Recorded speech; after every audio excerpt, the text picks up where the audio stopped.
Tonight, it's those that she helped mentor along the way that tell 12 News journalist Colleen Sikora how it's Justice Sandra Day O'Connor trailblazing that made the way for women.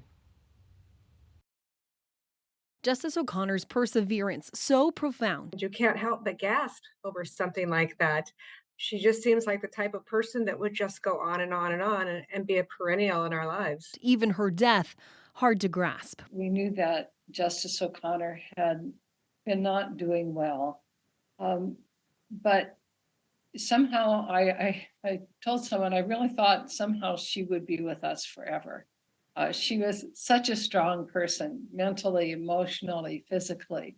Retired Arizona Supreme Court Chief Justice Ruth McGregor got to know the O'Connors well while working at Phoenix's Fenimore Craig law firm, becoming its first female attorney, meeting the future Supreme Court justice after finishing her second year of law school. She would always talk with everybody and really listen. And you just felt like the most important person in the world when she talked with you. When O'Connor was appointed to the court by President Ronald Reagan, McGregor becoming her first clerk. My feeling always was, if a woman lawyer can be a member of the United States Supreme Court, then how is anybody going to say we can't do anything else? People got to choose us from whether we were capable or not. And for me, it was my year as a clerk was what really convinced me, or made me start thinking about being an appellate judge.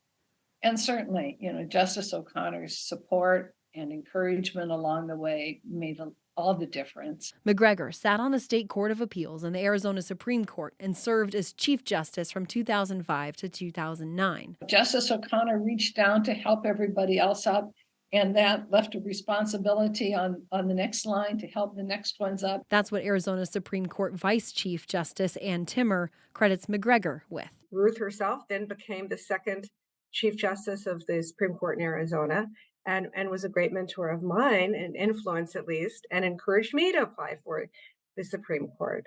And so those kinds of things I think get passed along.